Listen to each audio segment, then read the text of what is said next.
Welcome to Cider Chat. It's part 6 of the Building a Cidery series with Eris Brewery and Cider House based in Chicago, Illinois. Going up. Hello, my name is Rhea Windcaller, and I am the producer and cider MC of this weekly podcast, where we speak with makers, cider enthusiasts, and folks in the cider trade from around the world. For those listeners who are just tuning into Cider Chat for the first time, just to give you a little perspective, this is the 6th season of this weekly podcast, and there are over 250 episodes. This episode this week is 260, so maybe I need to update that a little bit. It just keeps on climbing, and I'm on a streak here. I can't stop because there's a lot going on in the cider sphere on every single shore, it seems, worldwide. There's been makers from nearly, I think about 20 countries now, and nearly every state in the United States. Myself, I'm based on the East Coast of the U.S. in the Commonwealth of Massachusetts, and I also happen to live in a very special spot in the Commonwealth known as Franklin County. It is here where modern cider in the U.S. really started. After many, many years of stagnation, the first commercial cidery to get underway took place here in Franklin County. And wouldn't you know it, for this kind of like Valentine's Day season, I received a little letter from someone that I really qualify as the person in the U.S. who helped light that fire under so many people's, well, fill in the blank, to get cider going and to be noticed. And it wasn't easy back in 1984. I mean, folks, just thought of cider as one in New England as just sweet apple juice, just fresh pressed. But this gal really took the banner, and she's amazing. She's just absolutely amazing. One, because I have the pleasure of sitting on the committee with her for Franklin County Cider Days, which is the oldest cider festival in the U.S. of A.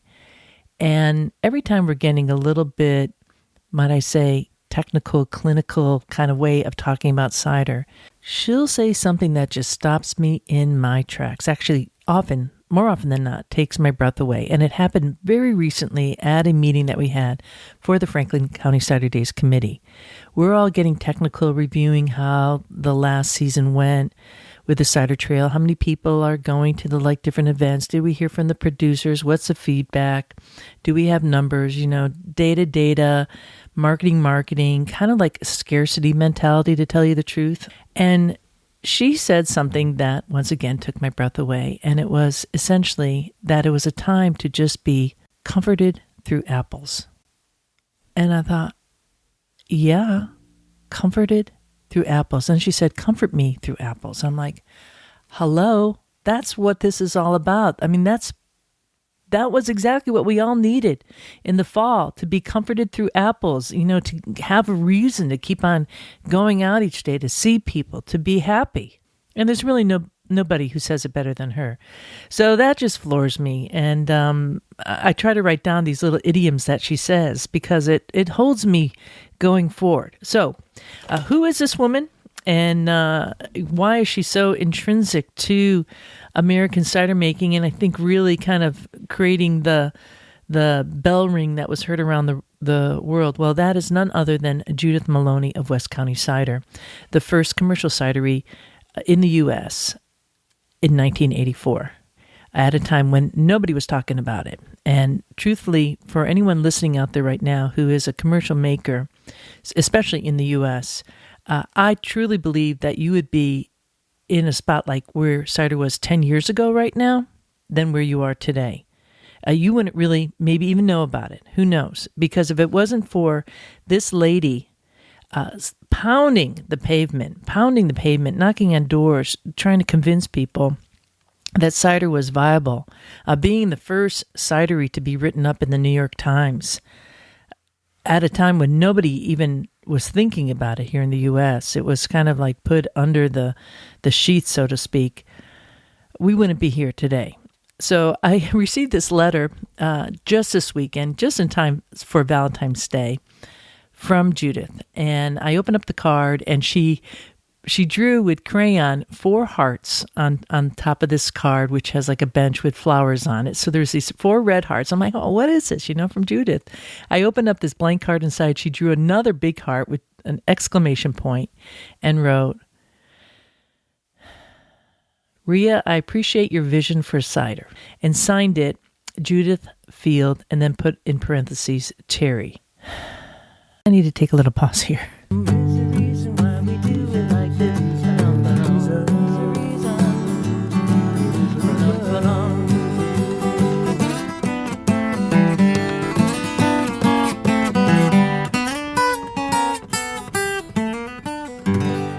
If you don't know by now, Terry Maloney, we lost back in 2010 to an industrial accident during the making of cider.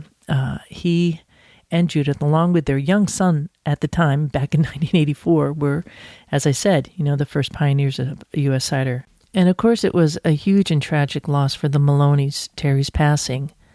But it was also a huge loss for U.S. cider. And I often am left wondering, what would be the message of cider today if Terry was still here as that leader in the industry that he was, and having that power couple that was so unpretentious, so not about just the market of cider, but all the people, comforting people through the love of apples. Now that is a missing piece that I'm not always hearing it being resonated at that level, but true to their messaging and to knowing them and role modeling it to me, I hope I get to deliver that to you each week on Cider Chat. So tip of the glass to Judith Maloney for taking the time to reach out to me, to be a listener of Cider Chat, and to boot, she sent a donation in that letter. It just absolutely floors me. And feeling grateful about all the comfort that we do feel through our love and joy of apples. Walking through the orchards, dancing in the streets, smelling all the blossoms, kicking up our feet. It's time now for our Q&A with Fermentis. And this week we'll once again be hearing from Kevin as he answers the following question. I thought there were nutrients already in apples. Do you need nutrients when making cider? And if so, what kind? Take it away, Kevin. Hello, my name is Kevin Lane, and I'm the Technical Sales Support Manager for the Americas for Fermentis. This is a very good question, and it's a question that Fermentis is currently working on coming out with an exact answer to what should or what should not be used.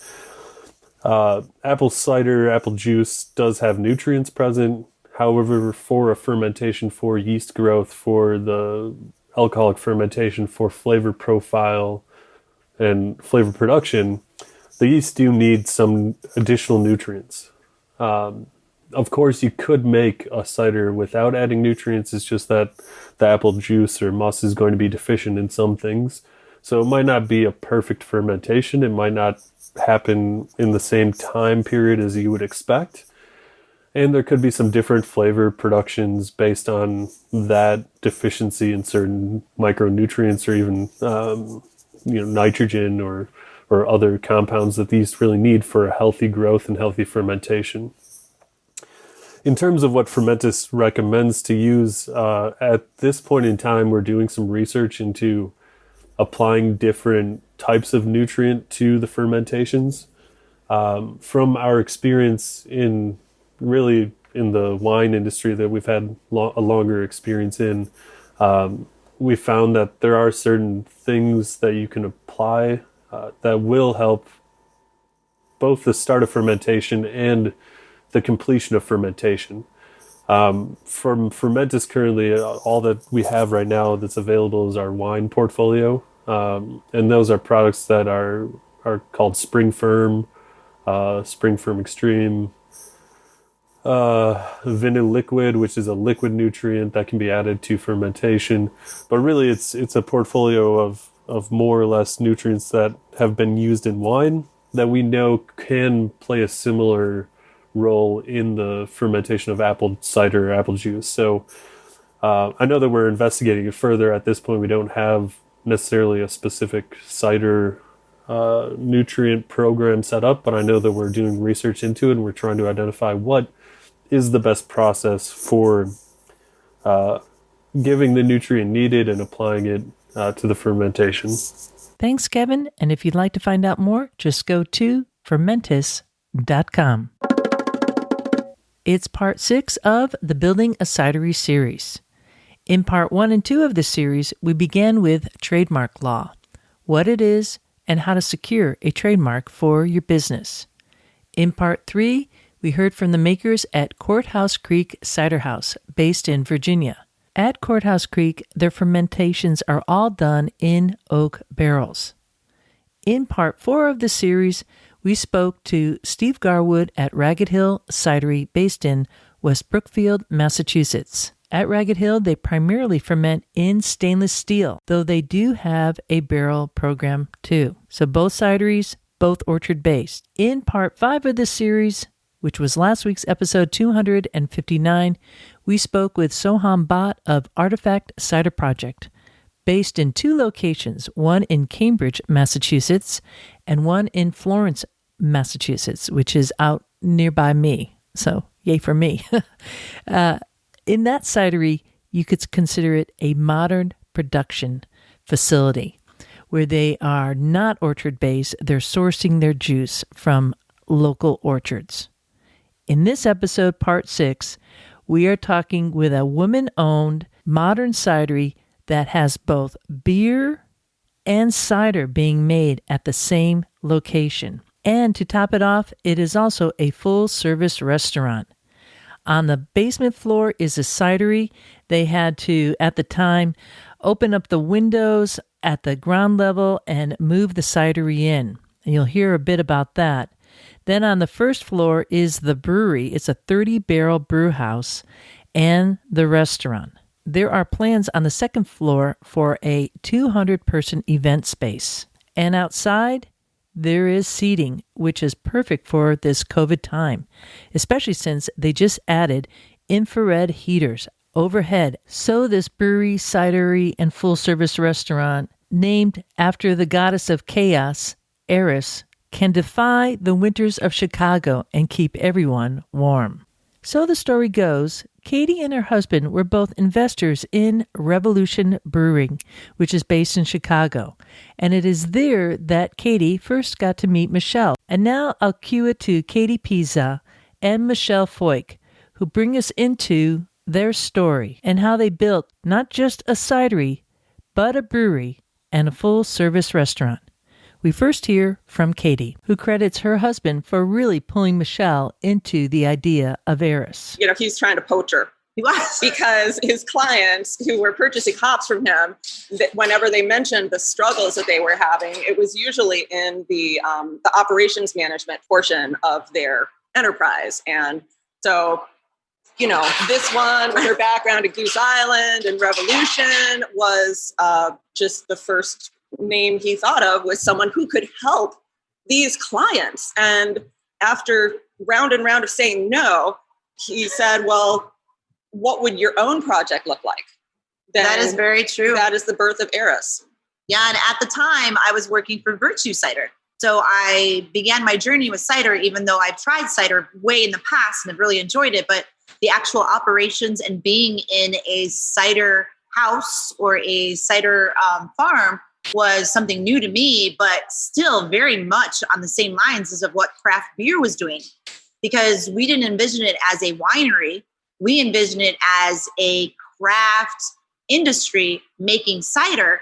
And so we followed the same path in marketing and sales for beer and good craft industry for that cider that we were doing. When Nunzio approached it, I was like, I'd really like just to have a cider pub. I think that would be what I'd like to work with. I'm tired of working in the beer industry.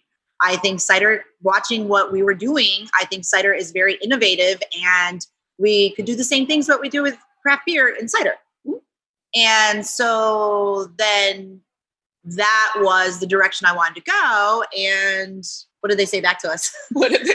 The investors were like, well, the idea of just a cidery was not going to get much traction in terms of financial backing from investors. The nice thing about putting the beer and cider together is that you can emphasize the commonalities and the pride that craft brewers and craft cider makers have in their work. Initially, we actually started doing a lot of blends as well, because a blend between beer and cider can sometimes be greater than the parts. Yeah. But the accessibility factor was key for Chicago because at the time, this was prior to Northman. So in our heads, this wouldn't necessarily have taken so long to build out, but we would have been the first cider house in Chicago if we just didn't take so long. Yeah. I mean, in 2013, cider was still the growing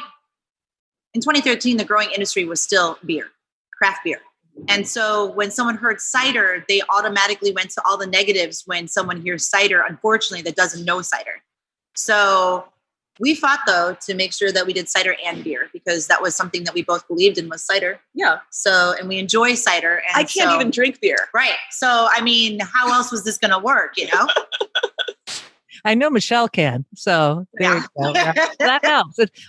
Seriously. It's my part. It's partners. We're there for each other. Exactly. How far back does your relationship go?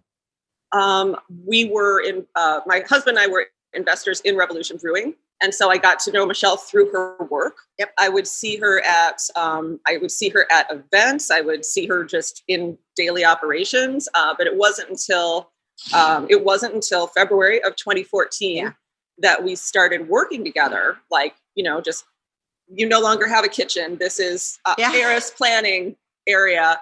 And we just stuck it out together. And it was, the reason I keep mentioning February is that it really was 4 years till we opened in February 2018.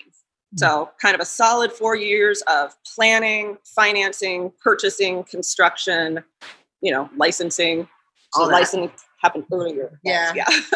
Yeah, that's a lot. I know I sent you a list of questions, but I'm going to kind of throw some out that I'm really curious about. And one is that business relationship between two co-owners.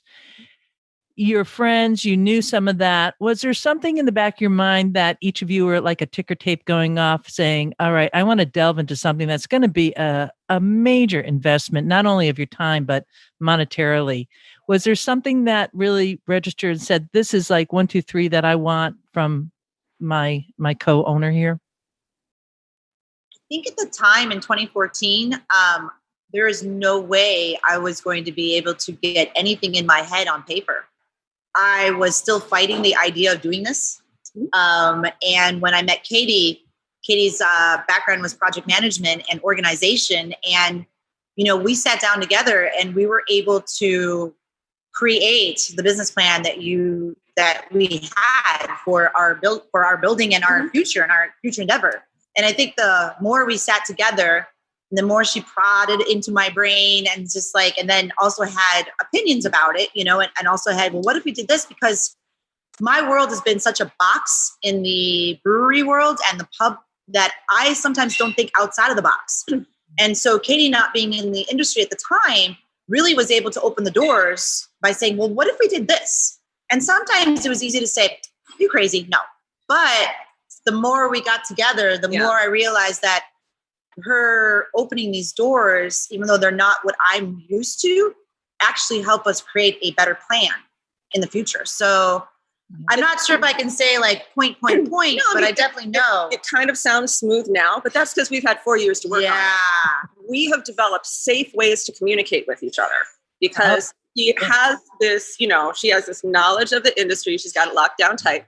And I might have to say something like, okay, but from the guest perspective, but from someone who, isn't running a reservation system, or, just small things like that would be our way to kind of check in with each other, to say hey, there's significant management, problems with what you are proposing, or, hey, no one's going to understand this because we're not all cool kids. So just out there.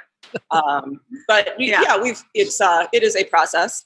In terms of the balance of our responsibilities, we play to our strengths. I know that she is dynamite in front of people. She's great on camera. You want to you want her to be representing the brand, talking to people, making them fall in love with cider.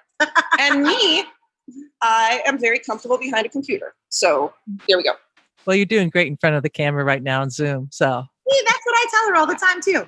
Is there like a basic elevator pitch that you give to people from the get-go?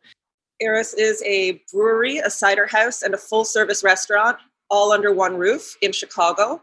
We're a modern cider production facility in that we do not have our own apple orchard here in the 60641. But we have a very fresh, we've got great relationships with suppliers who give us fresh raw juice and just lots of fermentation space downstairs. Yeah. Right. Yeah. The name is also something that we point out every time because Eris is the goddess of chaos. So it fits us very well with the two ladies that run this place. The building itself being in a Masonic temple that was converted into a church and then converted into what Katie was just talking about, a brewery, a cider house, and a restaurant. So we get a lot of great fun in the idea of what our name is and who we are. And just the things that come out of this place is, chaotic in a good sense. Yeah. Next, we go into the stress of managing such a massive build out. We begin by hearing from Michelle. Katie and I were in every day to make sure that construction was kind of on a timeline, even though the contractor had a timeline and our architects had a timeline, and they were not the same timeline. No. So did you have an initial estimation of when you were going to finish by, and what was the difference there? There are some parallel threads, things that you can make progress on at the same time, like swim lane type things. Mm-hmm. But then there are like milestones. There are you get here and you cannot go any further. Yes. And so one of that was the bank. And so when you are getting your financing, you have to present your budget. You have to present here's my contractors. Here's how he thinks how much the project's going to cost, because that's how much money we need. And here's how long he thinks it's going to take. Mm-hmm. So that initial estimate really was provided to us by our team, by our architecture team and our general contractor team to the bank. Yes. We didn't have a lot of say in making it go faster, or, we would prefer that, maybe you change it so that we can open in the summer instead of the dead of February. We didn't really have a lot of say in that, because also you can't start swinging hammers in Chicago without the construction permit. So with these things being like a big dark vortex area where no one is going to give you an estimate that they'll be held to, it would be difficult to speak to. And this one was really crafty. See if you can find an old interview with her where she tap dances about when we're going to open. Is she good? February 2014 till we bought the building in July of 2015. So that's a year and a half that was planning, investments, banking, project, budgets. We actually got the building just in cash. We got the building before we got the loan, because it was taking us a while. We had a really fantastic female banker, actually, who looked at our plan and said, nice plan, excellent formatting, Katie Pizza, but I want you to raise, an additional, basically practically 80% more than what we were planning to raise in private funds. And so that took a while. In the meantime, we've got this building under contract, and it's subject to the following conditions. So it's we could get a lot of work done while the building is under contract, because the seller was just so accommodating. They were really wonderful people, but we didn't have enough time to fund the whole project at the time of the building purchase. So we had to do that first. But then again, you're going to a bank, say, hey, we have a building now. Yeah. And this is our package now. Here's our building. Here's the remainder of the investor funds. Let's kick off this construction project. Which looks so much better than the bank. Is there like a screen room in the building anywhere where you go in, or a hallway? That's an excellent idea. We did because this summer was particularly hard on our servers due to the pandemic and just the difference between having so much service out on the patio and some, I'll just say it, some verbal abuse from the staff. We converted the wine cooler to it's called the crying cooler. Oh. So people can go in there, they can scream, they can cry, ask for it by name, and we can accommodate. Oh. There might be a couple dents for me in that cooler. So I'm sure there is. Taking the pandemic out of it for right now, which is, I know, a big piece of life right now, no doubt. What was your ballpark goal setting up Eris in terms of production for both the beer and the cider? But let's start with the cider, because you're sourcing juice in, you're making it in the basement. I imagine, are you pumping it into the basement? Is that a truck comes, you pump it down into stainless? Yeah, we had fresh pressed juice that we got from Peterson's farm out in Shelby, Michigan. It was hard to judge the estimates because you would look at it saying it was going to be 50-50 because beer is more prominent than cider. But I think I knew cider would eventually become bigger just because it had to be. That was what I wanted. And I know that, I think between the two of us, we saw that too. But even when we were planning, it kind of planned for a 50-50 split. Yeah. Because now looking back at it, I would change quite a few things, knowing. But okay, well, let's go there. Okay. I think that would be helpful for folks even, and I really don't know any other establishment in the country that is both a brewery and a cider house. So you've... Sure. Yeah, there was one in Portland when I was at the Cider Con there. They did a bus tour, and there was a brew pub that also made cider. I don't remember the name of it, but I do remember the trip, practically every detail, because I'd never get out of the house. And that was a real treat for me. But I think they don't always put brewery and cider house on the label. And so there are a lot of breweries definitely adding cider into their complemented products, but not at the scale that you've done. So once again, starting reinventing the wheel or creating the wheel. Yeah. So when you looked at that equipment for the cider, you were... where is your production going? What did you see, Michelle? You thought that cider was going to come in. What did happen? Was that true? It's true. Cider did come in and cider did start getting popular. I mean, for a long time, it was 50-50 split. And then I think the idea of us really pushing the cider and creating new ciders on top of our beer helped out a lot. But what we're seeing now is that we are looking at the way we structured our brewery and cider house. So in the brewery, you have a 15-barrel system, and we have 15-barrel fermenters, which is completely fine and what we wanted to do. But we also added 2 30-barrel fermenters, which means we would be doing a double batch of something, and that would be out, we'd have a double batch of a 30-barrel fermenter.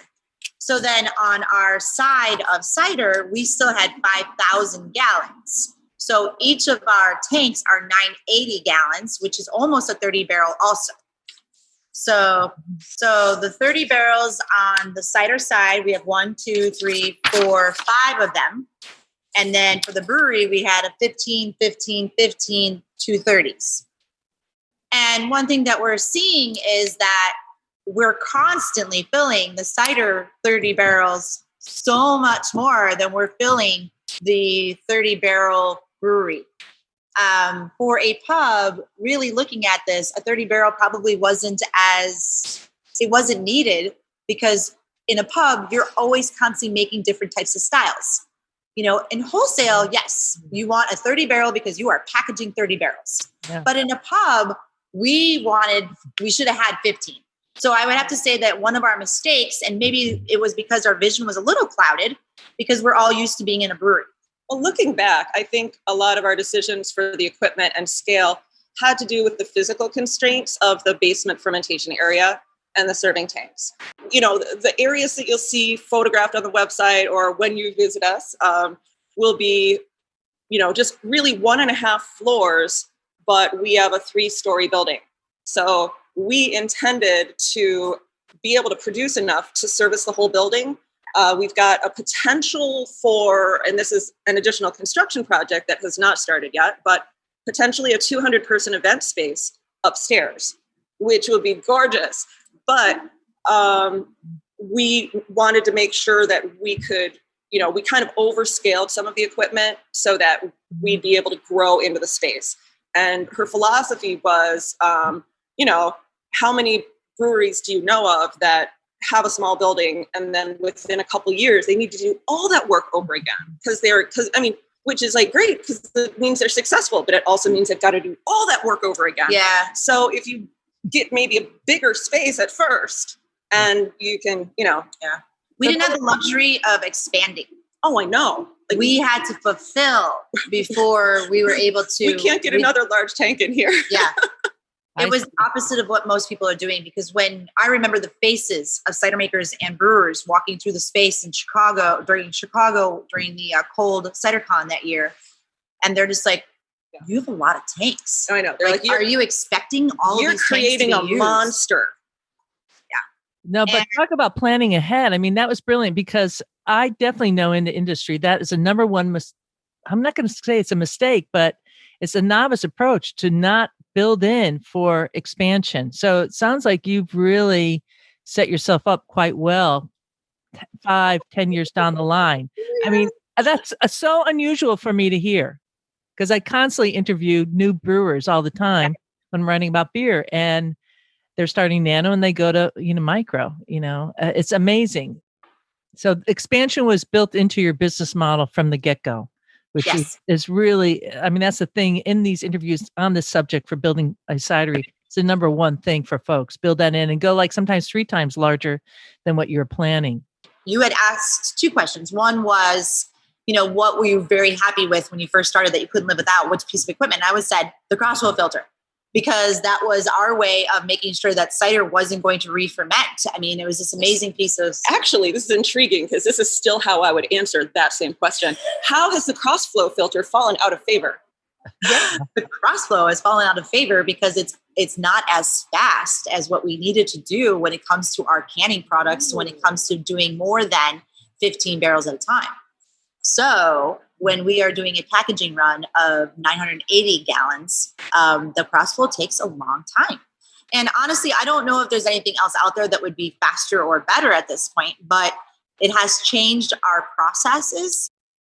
No one knew in 3 years we're going to be switching our plan into cans right off the bat. We were under the impression we were going to be working on that second floor to create a event space, and now we are canning. So, yeah. And that's due to the pandemic, really, right? Pushing that out. Anything that you wish you knew then that you know now, other than outside of the equipment? It'd be nice if we were prepared for COVID, but that's outside of that. I think year 2, I wish I would have known that I was way too much of a micromanager. There's a big difference being an operations manager your entire life and then becoming an owner and trying to manage at the same time. So that would be my thing that I now look back at and see that, I can't put a Band-Aid on everything, and that micromanaging is what it is putting a Band-Aid on something rather than fixing it all the way through. So we're being more cognizant of the need for a balance between planning and operating. And I think that the balance in the first several years was so heavily on operations that, we had a plan. It was and it was collecting dust in a file. Yeah. We weren't working towards making those things happen, and we are more aware of that right now and dedicating time every week. We're both first-time owners. Yeah, so. And that's huge. You took on becoming a restaurateur, becoming a brewer, and becoming a cider maker. And right now, Katie's just put her palm to her forehead, and we're all kind of laughing at that. But I mean, that is freaking huge. Let's go to any tips for folks looking to get into perhaps a model like you have, or just into the industry overall that you might recommend? I would say first and foremost, find an architect that you like and vet them, and definitely talk to a couple of people that you know regarding contracting. Because I think that both those things together, there has to be a good relationship, and there are going to be changes along the way, and you really have to know how to work within those changes. So I think the starting of the business itself is very, very important compared to when you're filing in operations. Very good. I would just say, I mean, it's almost kind of the opposite. Plan to fail. You're going to mess up. Okay. You're going to mess up, but you're going to learn. So maybe have a couple phases of your project into maybe manageable segments. Our first segment was gigantic. Our second segment, things that we're looking at or doing are much more like manageable of scale, but we're a hell of a lot smarter because we learn things. You don't even know what you need to learn. Yeah, you don't even know what you need to learn. Don't know what you need to learn. You know, I mean, we talk because about there's a lot of combined knowledge between these two heads, and we still learned more. It's amazing. That's how knowledge and experience works. Yeah. Right on. How many taps do you have there in the pub? Oh, we have 18 taps.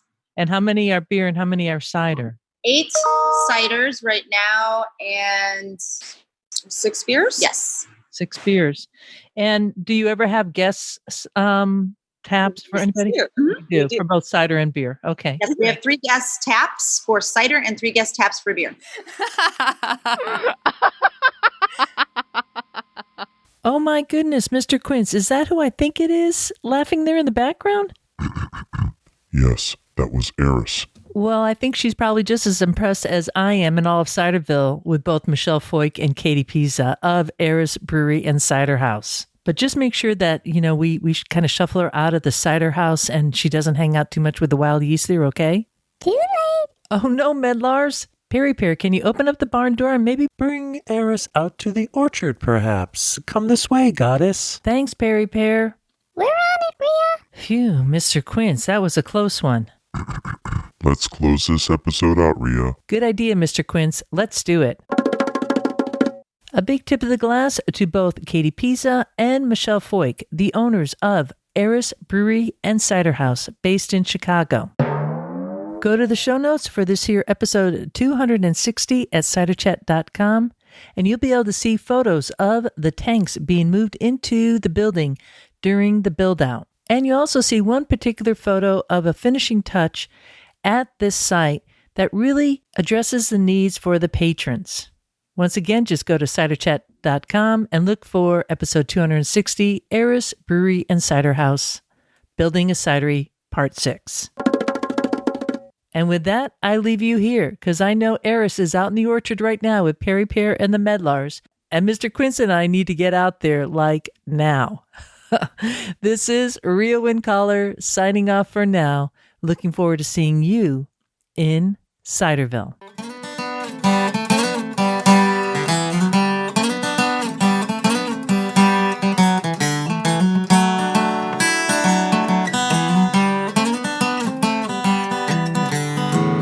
We like cider, we like palms, we love orchards and having fun. There is a reason why we do it like this. Oh yes there is. There is a reason why we do it like this. Oh yes there is. There is a reason why we drink it like this. Oh yes there is a reason.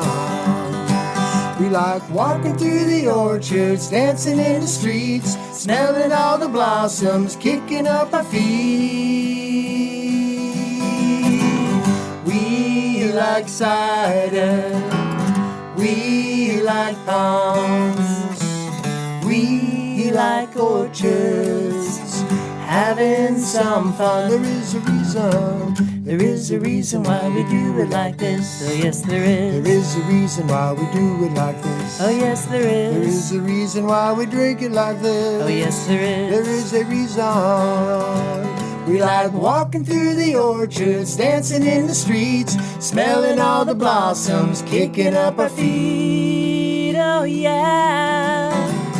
We like cider. Oh yes we do. We like palms. Oh yes we do. We love orchards, having some fun. There is a reason why we do it like this. Ba-da-da-dum. There's a reason why we do it like this. Ba-da-da-dum. There is a reason why we drink it like this. Ba-da-da-dum.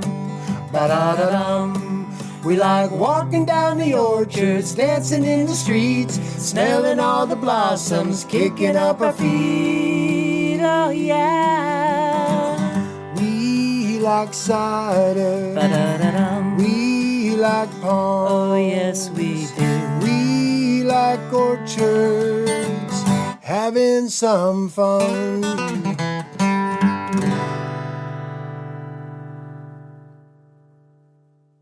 Yeehaw!